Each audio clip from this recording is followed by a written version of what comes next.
Hi hello friends, എല്ലാ കൂട്ടുകാർക്കും നമ്മുടെ ഇന്നത്തെ എപ്പിസോഡിലേക്ക് സ്വാഗതം കേട്ടോ. അങ്ങനെ ചിപ്പി ഒരു അനിയനെ വേണമെന്നൊക്കെ പറഞ്ഞെന്ന് രാമനാഥനോട് പറയാണ്. രാമനാഥൻ പറഞ്ഞു മിടുക്കി, അത് പറഞ്ഞ നന്നായെന്ന് പറയുമ്പോൾ അത് കേട്ടുകൊണ്ട് സ്വപ്നവലി പറയണ്ടേ, രാമനാഥ നിങ്ങൾക്ക് ഒരു മടിയില്ലേ, എൻ്റെ മോൻ ജയിലിൽ കിടക്കാണ്, അതിനെക്കുറിച്ചൊരു വിചാരമില്ലേ, എന്നിട്ട് ഒരു അനിയനെ ഉണ്ടാക്കുന്ന കാര്യം പറഞ്ഞുകൊണ്ടിരിക്കുന്നു. നോക്ക് ചിപ്പി, നിൻ്റെ മമ്മി ഇപ്പം നിൻ്റെ കൂടെ ഉണ്ടായിരുന്നെങ്കിൽ നീ ഈ ആവശ്യം പറഞ്ഞു പോകുമായിരുന്നു. നോക്ക്, നിനക്കൊരു ചേട്ടനുണ്ട് ആദി, അവൻ ഇങ്ങോട്ട് കൊണ്ടുവരാനാണ് നീ നോക്കേണ്ടത്, അല്ലാതെ ഒരു അനിയൻ വേണമെന്ന് പറഞ്ഞ് നടക്കുകയല്ല വേണ്ടത് എന്ന് പറയാണ്. അത് കേൾക്കുമ്പോൾ ചിപ്പിക്ക് വരാത്ത വിഷമം തോന്നുകയാണ്. ചിപ്പി അപ്പം തന്നെ അവിടെ നിന്ന് കരഞ്ഞുകൊണ്ട് അപ്പുറത്തെ റൂമിലേക്ക് പോവാട്ടോ. അത് കണ്ട് രാമനാഥൻ പറയുന്നുണ്ട്, കഷ്ടം തന്നെ നിൻ്റെ കാര്യമെന്ന് പറയുമ്പോൾ പിന്നെ ഞാൻ എന്താ ചെയ്യേണ്ടത്, കുട്ടികൾക്ക് കാര്യം പറഞ്ഞ് മനസ്സിലാക്കി കൊടുക്കണം. ഇഷിതക്ക് ഒരു കുട്ടിയുടെ അമ്മയാവാൻ സാധിക്കില്ലെന്ന് രാമൻ അറിയില്ലേ, അപ്പോൾ അത് അവളെ പറഞ്ഞ് മനസ്സിലാക്കാൻ നമുക്ക് സാധിക്കില്ല, പിന്നെ എന്തിനാ അവളുടെ അടുത്ത് ഇങ്ങനത്തെ ആഗ്രഹങ്ങളൊക്കെ പറഞ്ഞ് കേൾപ്പിക്കണത് എന്ന് പറയാണ്. ഓ, ഞാൻ നിന്നടുത്തൊന്നും പറയണില്ലേ എന്ന് അമ്മച്ചേ എന്ന് രാമനാഥൻ പറയാണ്. അഷിതനെ വിളിക്കാട്ടോ. അപ്പം അഷിത ഫോൺ എടുക്കണം. ആ മോളെ പറ, ആ ചേച്ചി കിച്ചണിലായിരിക്കും എന്ന് സംശയത്തോടെ ഞാൻ വിളിച്ചത്. ഇല്ല മോള് പറഞ്ഞോ. അല്ല, എൻ്റെ മനസ്സിലെ വിഷമങ്ങൾ എനിക്കാകെ ചേച്ചിയത്ത് മാത്രമേ പറയാൻ പറ്റുള്ളൂ. ഒരു വശത്ത് സുജിയുടെ കാര്യങ്ങൾ വിനോദിനെ റിമൈൻഡ് ചെയ്ത് ചേച്ചി, രക്ഷപ്പെടുത്താനായില്ല. മഹേഷ് വിചാരിച്ചിട്ടും രക്ഷപ്പെടുത്താനായില്ലേ? ഇല്ല ചേച്ചി, ഇതിന് പിറകിൽ എന്താണെന്ന് ചേച്ചിക്ക് അറിയാലോ. എന്നാലും അല്ല, എന്താ കേസെന്ന് ചേച്ചിക്ക് അറിയാലോ. പെട്ടെന്ന് കിട്ടില്ല ചേച്ചി എന്ന് പറയാണ്. ശുദ്ധന വരാത്ത കഷ്ടം തന്നെയല്ലോ മോളെ. സുചിത്ര വീട്ടിൽ നിന്ന് ഇറങ്ങി പോകാൻ പോയ കാര്യമൊക്കെ അമ്മ എന്നെ വിളിച്ചു പറഞ്ഞിരുന്നു. എന്ത് പറയാനാ, അവളെ സമാധാനിപ്പിക്കാൻ ഒട്ടും പറ്റാത്തത്. ഇനി വിനോദിൻ്റെ കാര്യം എന്ത് ചെയ്യുമെന്ന് അറിയത്തില്ല. ഞാനും മഹേഷും കൂടി പോയിട്ട് ആതിര താമസിക്കുന്ന വീട്ടിലൊക്കെ പോയി അന്വേഷിച്ചു. അവിടുത്തെ ആർക്കും തന്നെ അറിയില്ല അവരിവിടെ പോയതാണെന്ന്. എന്തോ ഒരു ഒത്തും പിടിയും കിട്ടുന്നില്ല ചേച്ചി എന്ന് പറയാണ്. ആ മോളെ, പിന്നെ ഇവിടെ ലയക്ക് ഗർഭിണിയാവാൻ വേണ്ടിയിട്ട് ആണെന്നുണ്ടെങ്കിൽ മനസ്സുനിയമ്മ ഒരു ഒറ്റമൂലിയായിട്ട് വന്നിരുന്നു. ഗർഭിണിയാവാൻ ഒറ്റമൂലിയോ എന്ന് നിഷിത ചോദിക്കുമ്പോൾ അത് കേട്ടുകൊണ്ട് മഹേഷ് അവിടേക്ക് വരുവാണ്. മഹേഷ് അവിടെ കട്ടിലേ വന്നിരിക്കുക കേട്ടോ. എൻ്റെ ലയ അത് കഴിച്ചോ? ഇല്ല, അത് മാധവ് മേടിച്ച് തട്ടിക്കളഞ്ഞു. അത് കഴിച്ച് തട്ടിപ്പോകും ചേച്ചി, മരിച്ചു പോകും. അതിനുള്ള വിവരം ഈ പിള്ളേർക്ക് വേണ്ടേ? ഇവരൊക്കെ എന്ത് മനുഷ്യരാന്ന് എനിക്ക് മനസ്സിലാവണില്ല മോളെ. നീ നിൻ്റെ വിഷമം പറഞ്ഞിട്ട് ഞാനിപ്പോൾ എൻ്റെ വിഷമമോ പറയുന്നത്? എപ്പോഴും അങ്ങനെയാണ്, മോള് വിളിക്കുമ്പോൾ ഞാൻ എൻ്റെ വിഷമം കൂടി പറഞ്ഞ് മോളെ വെറുതെ സമാധാനം കെടുത്തും. അങ്ങനെയൊന്നും ഇല്ല ചേച്ചി, ഞാൻ സുജീനെ വിളിക്കട്ടെ മോള് എന്ന് പറഞ്ഞിട്ട് അഷിത ഫോൺ വെക്കുകയാണ്.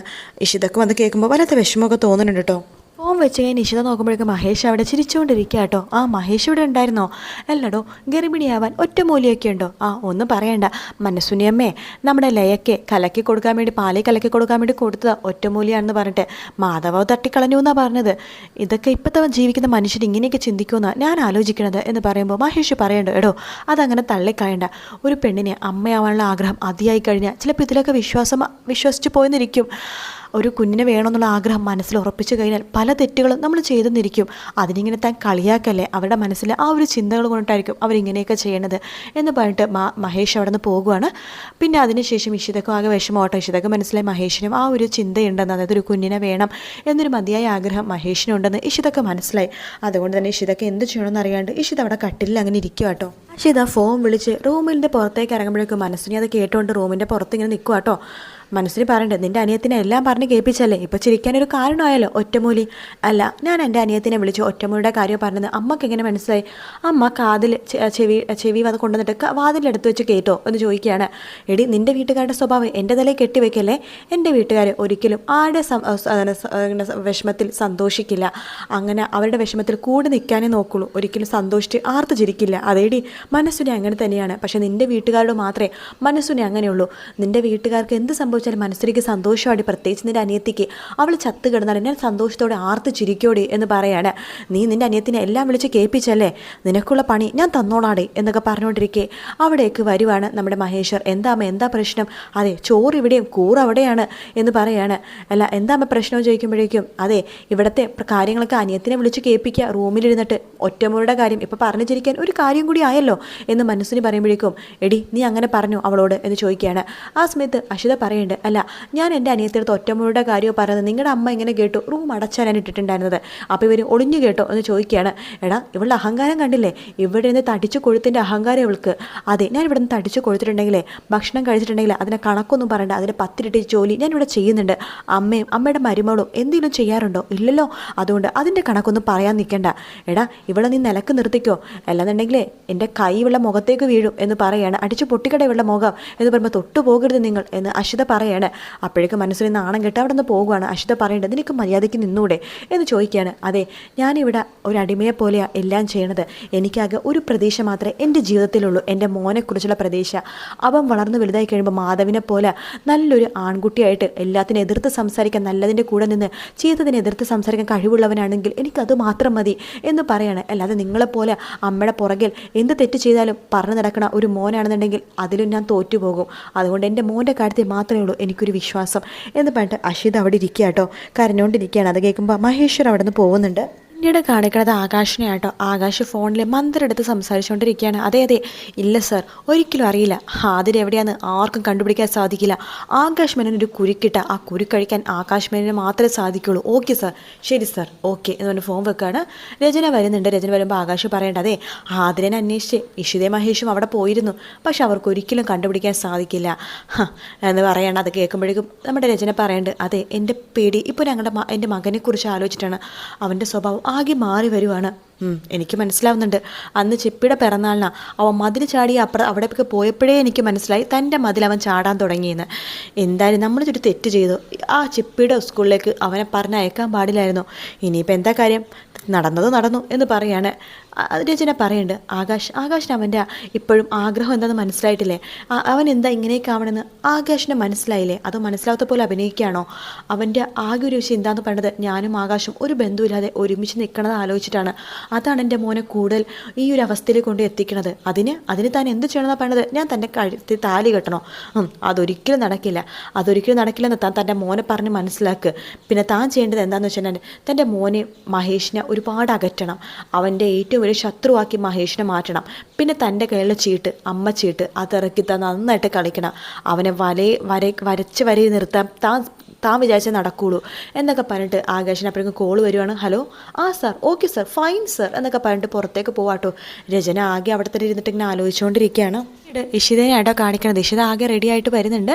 മോളെ ചിപ്പി റെഡിയായില്ലേ, വാ പോവാം, ഇതേ സമയമായിട്ടോ അമ്മക്ക്, മോളെ ചിപ്പി എന്ന് പറഞ്ഞ് വിളിക്കുകയാണ്.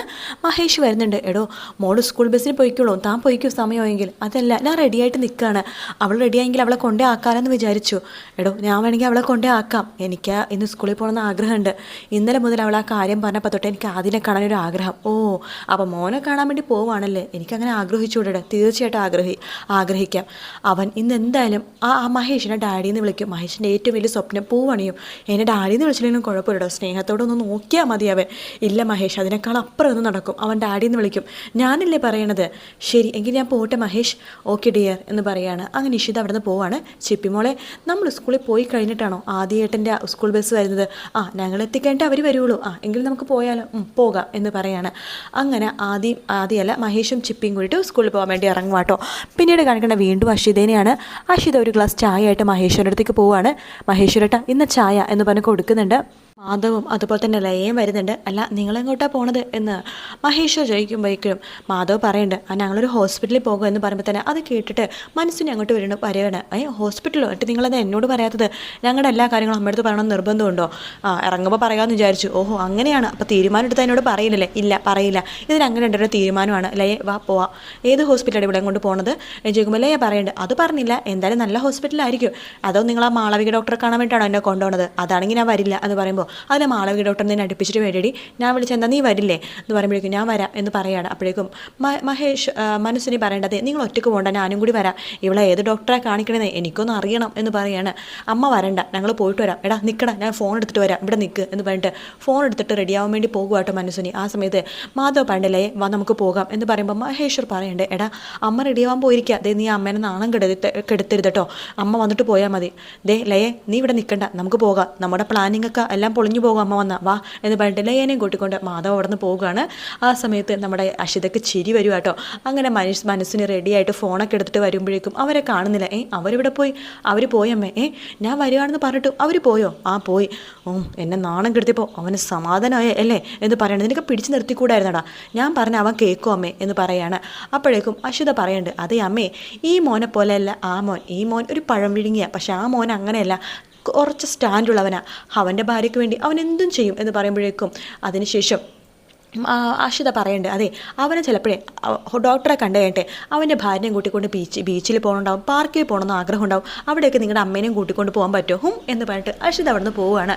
മനസ്സിനി പറയുന്നുണ്ട് കണ്ടില്ലടാ അവളുടെ അഹങ്കാരം, അവളുടെ മുമ്പ് വെച്ചിട്ട് അവരെന്നെ നാണം കെടുത്തിയത്, എന്തായാലും ഞാനിതിനെ ചോദിച്ചിരിക്കും നോക്കിക്കോ എന്നൊക്കെ പറയാണ് മനസ്സിനി. പിന്നീട് കാണിക്കണത് ആദ്യനെയും അതുപോലെ തന്നെ കൂട്ടുകാരിയായിട്ടോ അവരിങ്ങനെ സ്കൂൾ ബസ്സൊക്കെ വന്നിട്ട് കളിച്ചുകൊണ്ടിരിക്കുന്ന സമയത്തേക്കാണ് അവിടെയൊക്കെ മഹേഷും അതുപോലെ തന്നെ നമ്മുടെ ചിപ്പിയും കൂടി വരുന്നത്.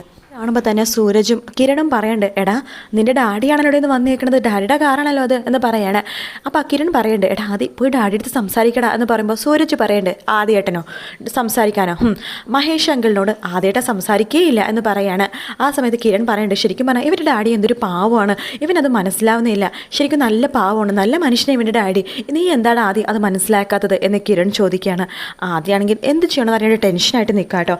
ചിപ്പി ഇറങ്ങുന്നുണ്ട്, ശേഷം മഹേഷും ഇറങ്ങാണ് വണ്ടിയിൽ നിന്ന്. പെട്ടെന്ന് മഹേഷിനെ കാണുമ്പോൾ ആകാശ് മഹേഷിനെ കൊല്ലുന്ന പോലത്തെ സ്വപ്നം കണ്ടില്ലേ, അതിനെക്കുറിച്ച് ആലോചിക്കുകയാണ്. പെട്ടെന്ന് തന്നെ ആദ്യം ഓടി മഹേഷിൻ്റെ അടുത്തേക്ക് വന്നിട്ട് ഡാഡി എന്ന് പറഞ്ഞ് വിളിക്കുകയാണ്. മഹേഷിന് സന്തോഷമാവാണ്.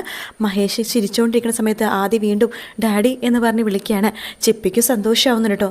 ചിപ്പിയുടെ അടുത്ത് മഹേഷ് പറഞ്ഞു മോൾ ക്ലാസ്സിലേക്ക് പോയിക്കോ എന്ന് പറയാണ്. ആദ്യനെ വിളിച്ചുകൊണ്ട് മഹേഷ് കുറച്ചും കൂടെ മാറി നിൽക്കുന്നുണ്ട്. മഹേഷ് പറയുന്നുണ്ട് ആദ്യമോൻ എന്നെ സ്നേഹിക്കാൻ തുടങ്ങിയപ്പോൾ എനിക്ക് ഒത്തിരി സന്തോഷമായി എന്ന് പറയാണ്. ആദ്യം പറയുന്നുണ്ട് എനിക്കിപ്പോൾ ഡാഡിയുടെ അടുത്ത് സ്നേഹം മാത്രമേ ഉള്ളൂ, ഇഷ്ടം മാത്രമേ ഉള്ളൂ എന്ന് പറയാണ്.